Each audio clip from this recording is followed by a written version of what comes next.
Episode 9, No Hipsters Pod. It's your host, Ronte, the founder of NoHipstersAllowed.com.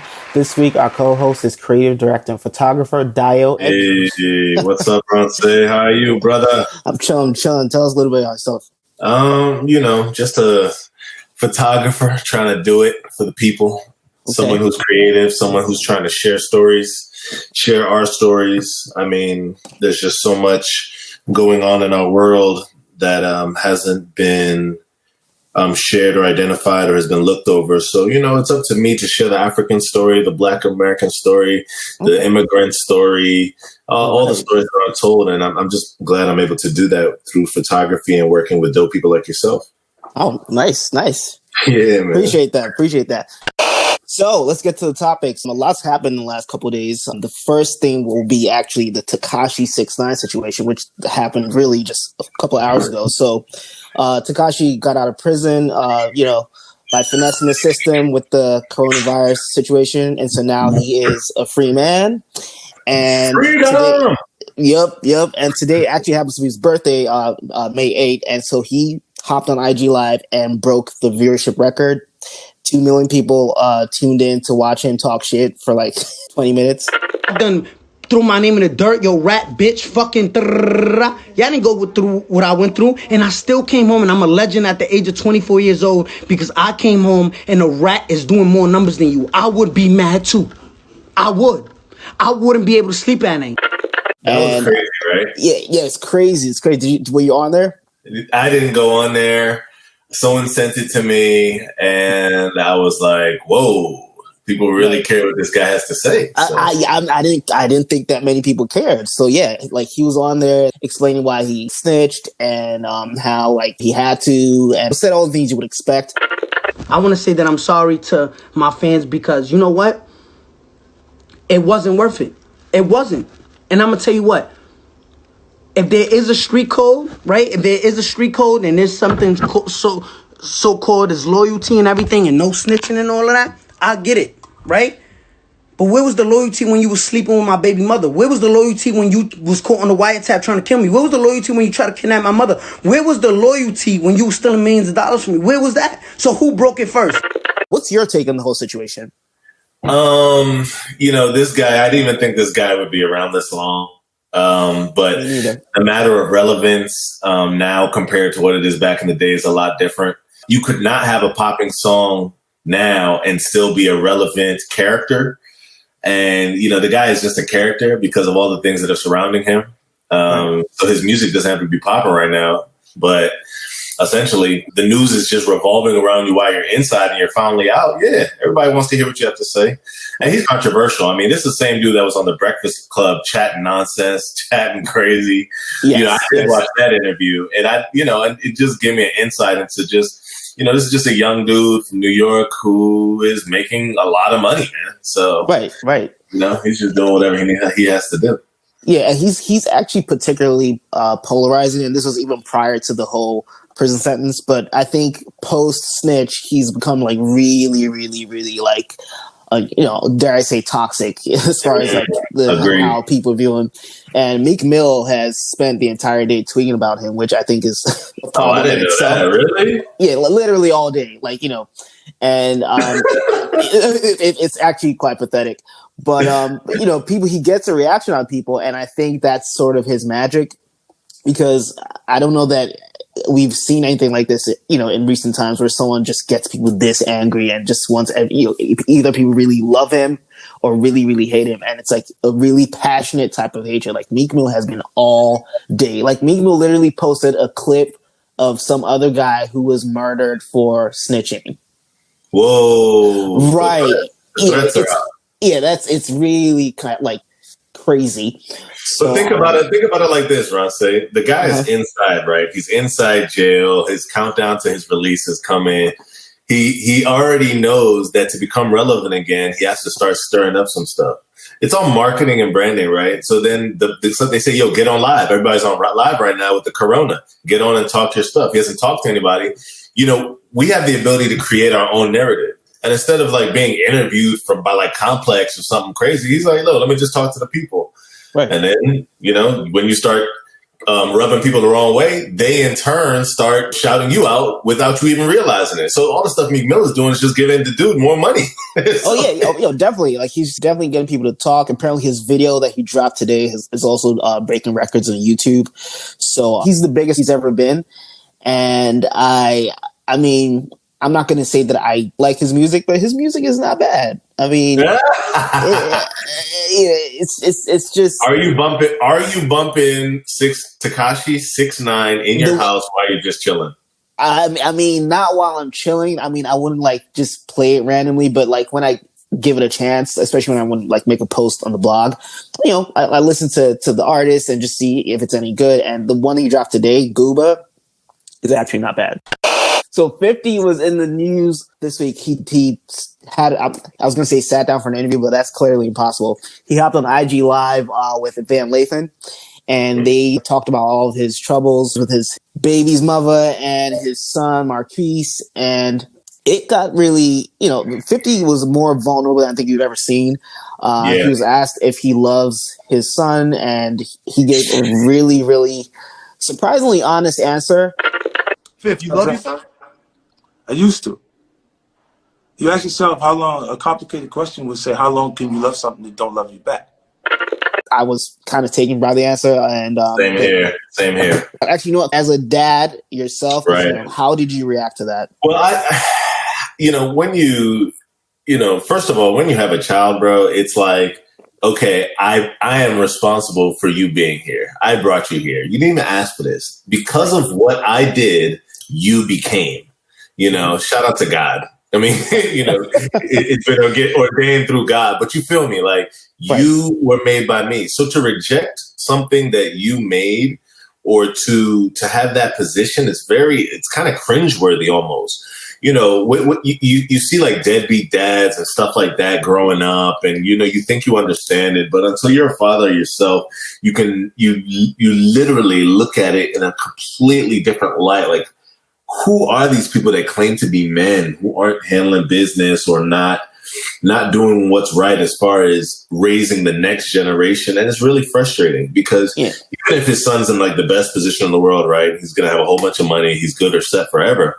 Mentally, there's issues that he's going to deal with that nobody's going to be able to understand. And, unfortunately, his father or whatever, relationship or the damning aspects of their lives is the contributor of that. So it just sucks to see, man, but in the end, you got to just back out and be like, I got to take care of me and mine. Right. But yeah, it's sad, man. It's sad. So he claims that it all comes down to money and that his mom has made him feel like because he wasn't getting X, Y, and Z from 50, that 50, was a bad father. His mom developed an entitlement that cannot be met.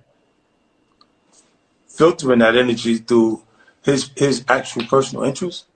Let's say now that he's starting to like females, he's conscious of what kind of shoes he want to wear. I need these Jordans, the retro Jordans is coming, different things. And then his mother go, all right, I'll get them for you, but it just bothers me because you're supposed to have them all. I don't think it's that simple. I really think that, 50 must have failed, in some major ways, to the point where his son just really, apparently they even run to each other and like don't speak when they're in public. And so, what kind of stuff is that, Ross? That's like, but then you hear about it, right? You hear about all these people who, oh yeah, you're no longer my child, or I'm done with you. You hear about these moments and think about times like this quarantine and the coronavirus. You think about these times and you literally gotta be like, yo, all we have is family. We have family and close friends. An old clip of America's Next Top Model resurfaced this week on the internet. And in the clip, Tyra Banks is seen asking a contestant, Danny Evans, who I believe won that season. Who's popping right now. Who's doing her thing. Right, who's asked her to close her diastema, which is, I guess, the scientific name for the gap in the teeth. You just educated me, bro. I had no idea. Right. Well, that's why I'm here. So she asked her to close her gap. So Danielle, you went to the dentist, but you refused to have your gap closed. Do you really think you can have a CoverGirl contract with the gap in your mouth? Yeah, why not? This is all people see. It's Easy Reads Beautiful Cover Girl. It's not marketable. Yeah, just a little bit is okay, but I don't want to completely close it. Well, I guess she just left the gap wide open for another girl, baby. I agree. And Danny was hesitant and, I guess eventually compromised by closing it a little bit, but not closing it all the way. The clip comes back and, just some random girl tweets about it and says Tyra's going to hell. And then from there, it just goes. Then it goes downhill from there. Yep. So listen, actually, all we got is time now, bro. All we got is right. time. All we got is time, and we're literally at home, ready to share our opinions about everything. So people are just bringing up all types of shit, other cringeworthy incidents from the show where Tyra made some girl pose in a casket the day her childhood friend died. Yeah, they bring up all types of shit. Talking about how Tyra was the actual villain in the Naomi versus Tyra beef. Oh, yeah. And I thought the whole thing was interesting because definitely the clip, it wasn't a kind moment to mock someone for having a gap in her teeth and to try to force her to change something about herself that she doesn't want to change.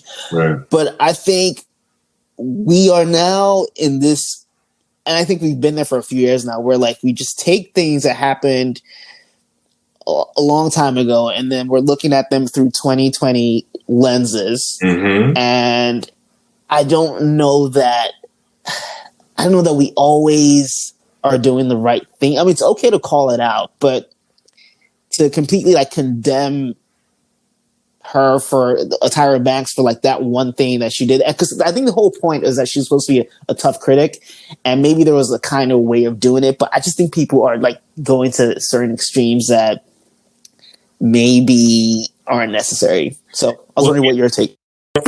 We come from a country where the gap is actually a sign of beauty. Right. As a shooter, I'm intrigued by the gap. And just to give context to the listeners, Diane and I are both of Nigerian descent. Sorry, brother. I thought your listeners knew. Sorry, brother. We're Nigerian. No, but the gap is something that's considered a signal of beauty. Mind you, everything's about narrative and the direction of waves. So, if the new thing is, yo, ladies, let's get these weaves in our head. Yo, ladies, 70s, let's be natural. Yo, ladies, 80s, let's start coloring our hair. Things just happen in waves. And, the wave at one point is yo, close that gap up. You have such a beautiful smile, except for that gap.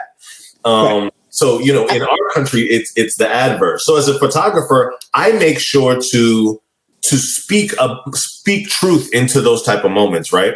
So, not being somebody that's saying, your gap is trash or whatever. But if the gap does look beautiful and the person, they may be self-conscious about that, pouring in that energy, pouring in that positive energy. Even if it's something I'm thinking. So if I'm thinking it, saying it, because you don't know what those words will do for somebody. Somebody might have a scheduled appointment with the dentist the next day to get their braces on, to tighten them up, to do whatever. But in the moment with interacting with you, they might say, you know what, man, he's right. He's the fifth person who said that to me, but maybe the fourth person wasn't enough. But the fifth person made me stop doing that. So I think it comes down to, body shaming and all these things that we do. In the end, we all got to do what's right for each other. Tyra Banks, everybody, she's getting ripped for something that she did in the past. And I think that's the shame of what social media is now, is that everything lasts forever, and the internet. Right. And it's unfortunate that people feel like they have to now censor themselves because of the ability for that content to resurface 10, 20 years from now. And I'm sure she's fine. She's probably like, you know what? Rip me. Yes, I did that. I'm not going to doubt it. I did that. And you know what? I'm different than who I was at that time. So, right. Listen, I think it's okay for people to go back and look at how things were. We're all getting better at the end of the day, and we're all improving and becoming more sensitive. And so it's okay to see something that happened in the past and point out that was wrong.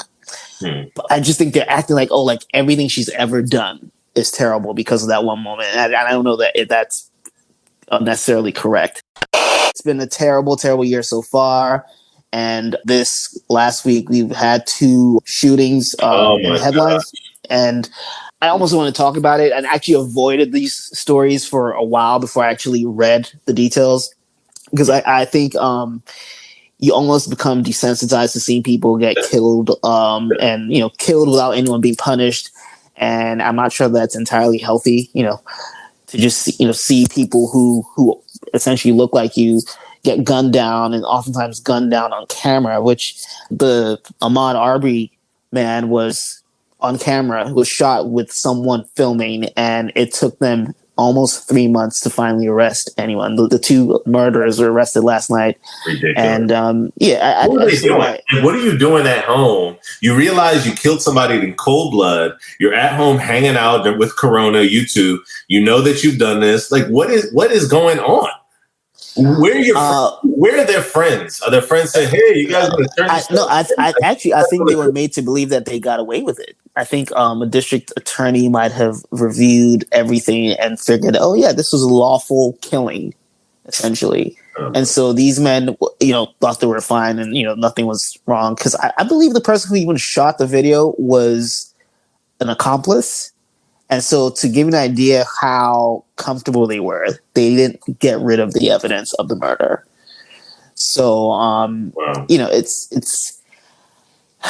I think everything that can be said about these things has been said, and it's a shame that every time it feels like nothing's going to happen, because I feel like I'm always bracing myself to read that the killers got away, and yeah, I mean, in the midst of what we're going through now, you have this virus that's literally grinding everything to a halt. And as if that's not enough, mental stress, we're also dealing with the ever-present possibility of you being gunned down by someone who just thinks that you are, Right. I just did a post about Ahmaud today, and the biggest thing that I just always try to reflect on is the fact that it just could have been me. As Black men, we kind of take note of things that happen to other Black men, especially in times of just being innocent and doing what we normally do.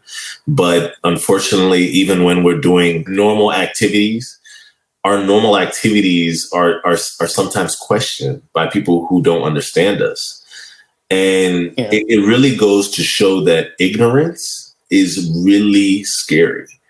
Like not knowing about someone, not understanding them, this aspect of fear, of just fear out of nowhere. It's really scary. And I posted a picture of myself my senior year of high school, because the picture I keep seeing of Ahmaud is him in his senior year of high school. And I just remember what I was thinking my senior year of high school. I'm like, one day I'm going to get married. One day I'm going to have a great job. One day I'm going to go to college. I'm going to have kids.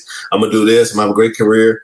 And, at 25, my life was heading in that direction as far as things going great in my life. And I just think about at his senior year of high school, he didn't think, oh, yeah, I'm going to get shot in the street during a worldwide pandemic while I'm out exercising by two people who are scared of me. And that's terrible, man. That really hurts, man. That really hurts, man. It really does. And so they claim that he was robbing houses, but I find it hard to believe that anyone who was robbing a neighborhood would run towards people who were supposedly trying to apprehend him. I mean, listen, we don't know the facts, but I find that hard to believe.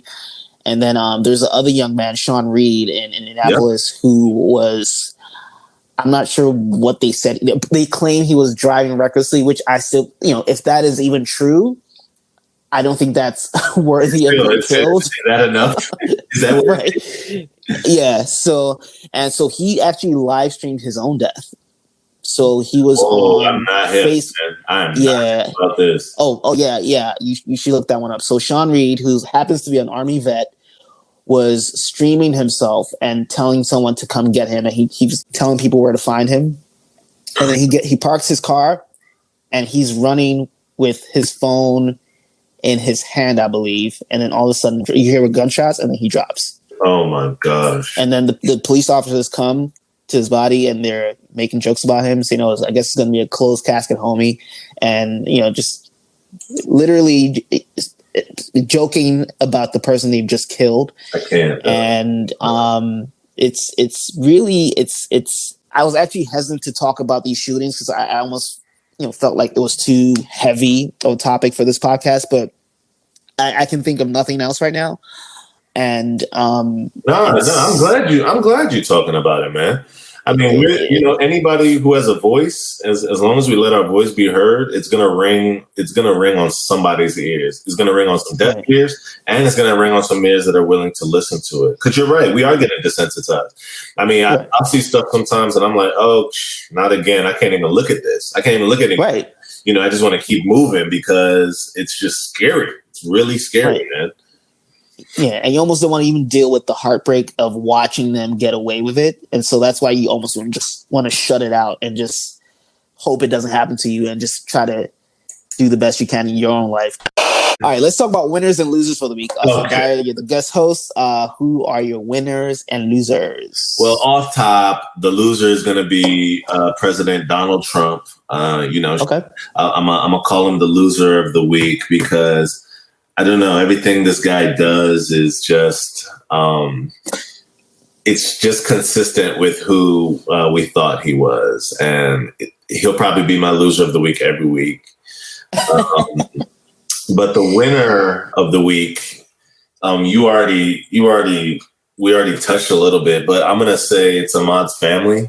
And not to say that they're winners per se, but they're winners in the sense that something that had taken 2 months, which is just to get these guys arrested, happened yesterday. And I don't know what kind of feeling that can be for a mother or father where someone is just running free who has done something that's the most painful act to you. The fact that they're just arrested probably gives them some sort of just joy for the week. So I'm going to call them the biggest winners of the week.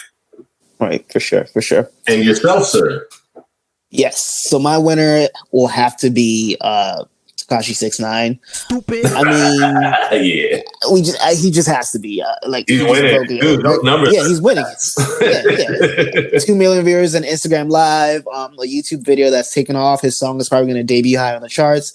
I mean, listen, he's not perfect, and there's a lot that's wrong about him. There's a lot to criticize, but he's having the best week ever, and he is thriving despite all of what's happened to him. So he's undoubtedly the winner of the week.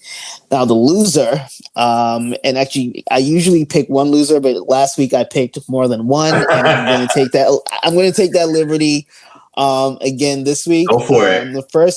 The first will be the state of Georgia. So between between taking months to arrest Ahmaud Arbery's killers, between opening up too early and getting like hundreds of new COVID cases, and also saying that teenagers no longer have to take a road test for driver's license.